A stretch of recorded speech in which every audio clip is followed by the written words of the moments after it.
We started studying this from a more scientific point of view, right? And like you mentioned, the 70s and 80s, positive psychologists kind of started to become a thing, and they wanted to know what constitutes human thriving, right? What influenced that. The problem with that, however, is what they call the weird problem in social sciences, all right? Now, the weird is an acronym, okay? And it stands for Western educated, industrialized, rich, and democratic populations, okay? Now, if you take that, that's about 15% of the global population that lives in those societies, right? So it's basically North America, Australia, New Zealand, Western Europe. Yeah, for the most part, yeah. That's about 15% of the world population. However, about 90% of the studies done in the social sciences has been done on those populations, okay? So our view of what constitutes something like happiness, which is a complex psychological phenomenon, right, is based largely on about 1 in 6 people throughout the world, based on the psychology or the social makeup of 1 in 6 people throughout the world. So we're ignoring a big part of the globe and making these grand generalizations. Now, it's become more and more apparent that this is what we've done, and we've tried, in recent years especially, we've tried to mitigate some of those, some of the problems with that. Yeah. But with something like happiness or any other complex psychological phenomenon, obviously cultural influences are going to have a big impact on what makes someone happy. The cultural influences, the traditions, the history of a country, the genetic makeup of a population, all of those things contribute, and yet we've only studied a fairly small slice of those. And then on top of that too, a lot of times we only study college kids too, right? Like it's not even necessarily adults with fully grown prefrontal cortexes, right? Yeah. So that's kind of the weird problem in a nutshell. And so to illustrate, so in North America, in Western Europe, Australia, New Zealand, and these places, like we talked about in the emotions episode, we tend to value these high arousal, positive emotions, right? And we kind of equate that with happiness, or we're more prone to equate that with happiness, right? If you look at a lot of different parts of the world, those things are not valued nearly as highly as we do. We talked about this in the emotions episode as well. Just to give you an example, in East Asia, like in China and Japan, they value much more calm states, balance, social harmony. Those are what they associate with happiness when they think of happiness just in general. For example, in Japan, there's this proverb that the nail that sticks out is the one that gets hammered down. Right? Yeah. They also have this concept of ikigai. I believe that's how they say it. It's kind of like, loosely translated, it's like life purpose, but it's specifically a life purpose when you're fulfilling a social role, right? So you find happiness in doing your duty. And it's not this ecstatic individual achievement that we place so high in the West. You know, if you think about China too, I just saw a scholar talking about the difference between China and the US. And, you know, China has like a 5,000 year history, and it's just littered with famine, war, anarchy. There were times where there weren't even a government there. Whereas you look at a lot of Western cultures, especially with colonial traditions like the United States, you show up in the New World and you stake out your plot of land, and by next year you can be trading some crops for hard currency, and everything just gets better every single year. Yeah. In the United States especially, we've never dealt with an invasion, like a large scale invasion of another country. When things do go bad, we freak the fuck out. We do everything we can, right, to make sure they're not going bad anymore.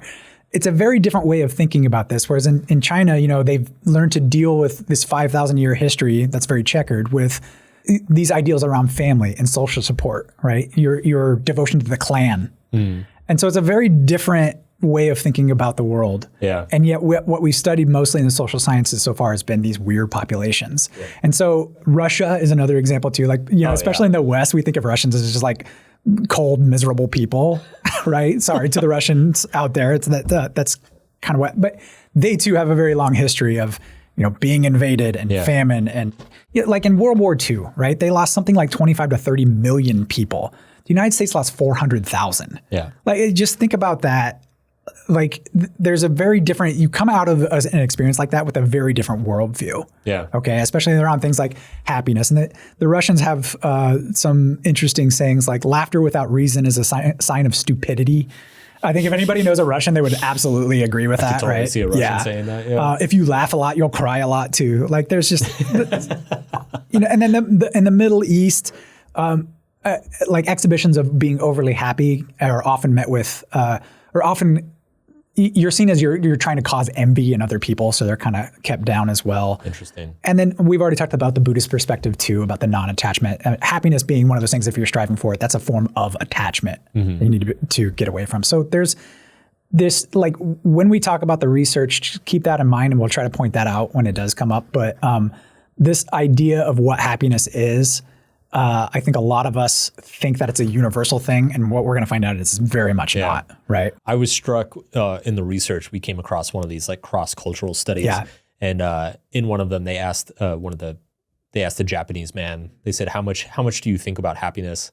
And he looked at the researcher and he was like, I've never thought about it once. Yeah, it's just like, I've never even, what are you talking about, right? Like, just not how I approach the world. Like, a lot of cultures, like in Japan, if there's social harmony within the group, then you're happy. Yeah. You can't be happy alone. It has to only be experienced with the people around you that you love and care about, right?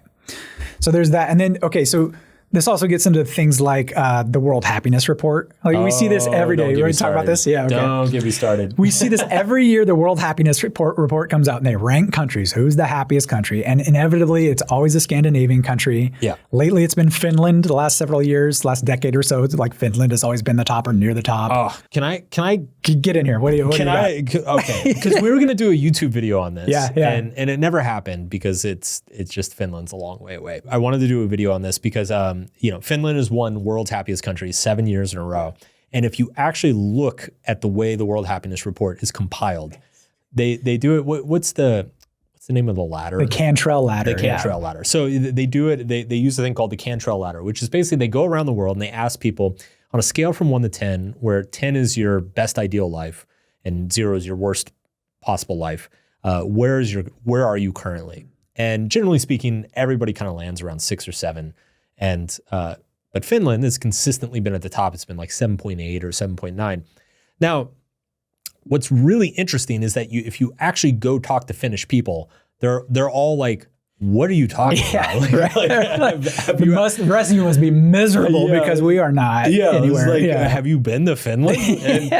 But what's interesting, so I have a couple Finnish friends in my life, and I talked to them about this, and they said that in Finnish culture there is a strong ethos of not expecting too much out of life in general, but out of yourself. Like there's a lot of pride. Like people are it's a big part of the culture to be humble and to not just don't dream too big.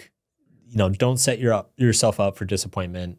Just keep things simple. They even have a phrase for it. It's hantelaki. Yeah. So they basically, if you take that cultural aspect and then you combine it with Cantrail's Ladder, which is like, you go from country to country and you say, on a scale from 1 to 10, where 10 is the best possible life you can imagine for yourself, and you have a culture that has trained you to not imagine great things for yourself, then you're probably going to look around and be like, I'm an 8 or I'm a 9. Like, things are pretty good.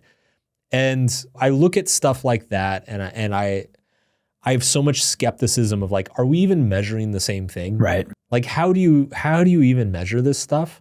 Yeah, just know, again, I think this is an artifact of kind of the weird psychology that we talked about, and it's the people from these countries come up with these surveys and then they give them to everybody in the world, and that's an artifact of it, is that they're emphasizing just one little part of what they define as happiness, and it turns out that it's kind of bullshit. Because if you do other surveys that say they have more of an emphasis on the collectivist culture around you, the collective happiness around you, that changes it completely. And it's more East Asia and Latin America that gets to be they're happier than they are on the World Happiness Report. So whenever you see that, take it with a grain of salt. That's kind of the takeaway from that anyway. Now, and it's not to say that like where you live doesn't have an effect on your happiness. We'll get to that at some point, right?